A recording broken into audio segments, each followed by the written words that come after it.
Mwiriwe, jewe nkaba nitwa Keza Dorcy, nkaba ndi inomero 21. Projet yanje akaba ari lutte contre le chômage chez les jeunes talentueux. Mu ncamake mu Kirundi novuga ni kurwanya ubushomeri dukoresheje ingabirano abajene dufise. Muri iyo mvo icyo ngoma nkore ni ugufasha abajene kudevelopa amatano yabo.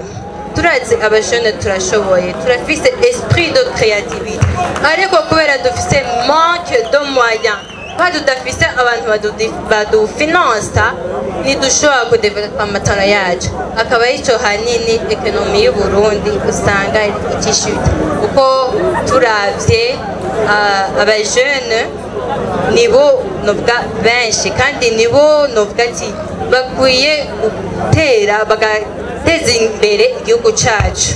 Nibo bakiri buto, niko bakiri bato bagifise ingufu kandi nibo bakwiye gusubira bakuru bacu batwara igihugu cacu badukurira.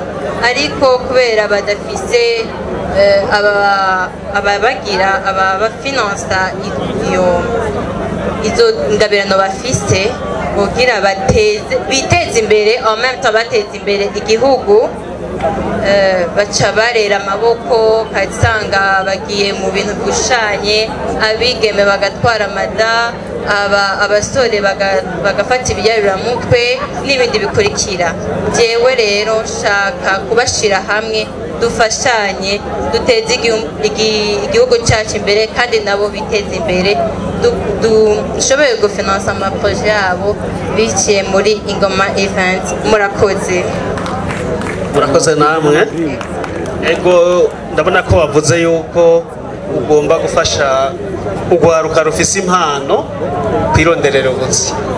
Burya iyo uvuze urwaruka rijene uvuze abafise imyaka ingahe gushika kuri ingahe, hanyuma mu umutwe w'umugambi wawe uvuga ko ari ugufasha urwaruka rufise impano. Munsi hari ahantu uvuga yuko umuntu wese afise impano, noneho nta gishushanyo cyoba kirimo. Murakoze ku kibazo cyane. Igishushanyo kirahari. Hari abajene bazi ko bafise ingabirano n'abandi batazi ko bayifise, ari bose tubashira hamwe. Arashobora gushira umujene atazi ko ayifise mugakoze icyo kintu agasanga gikoze cyane gose, agasanga iyo ngabirano arayifise. Nico shatse gusigura.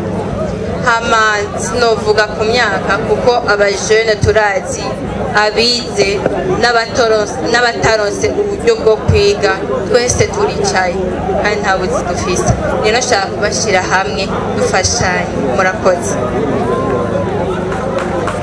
Murakoze. Sunny side.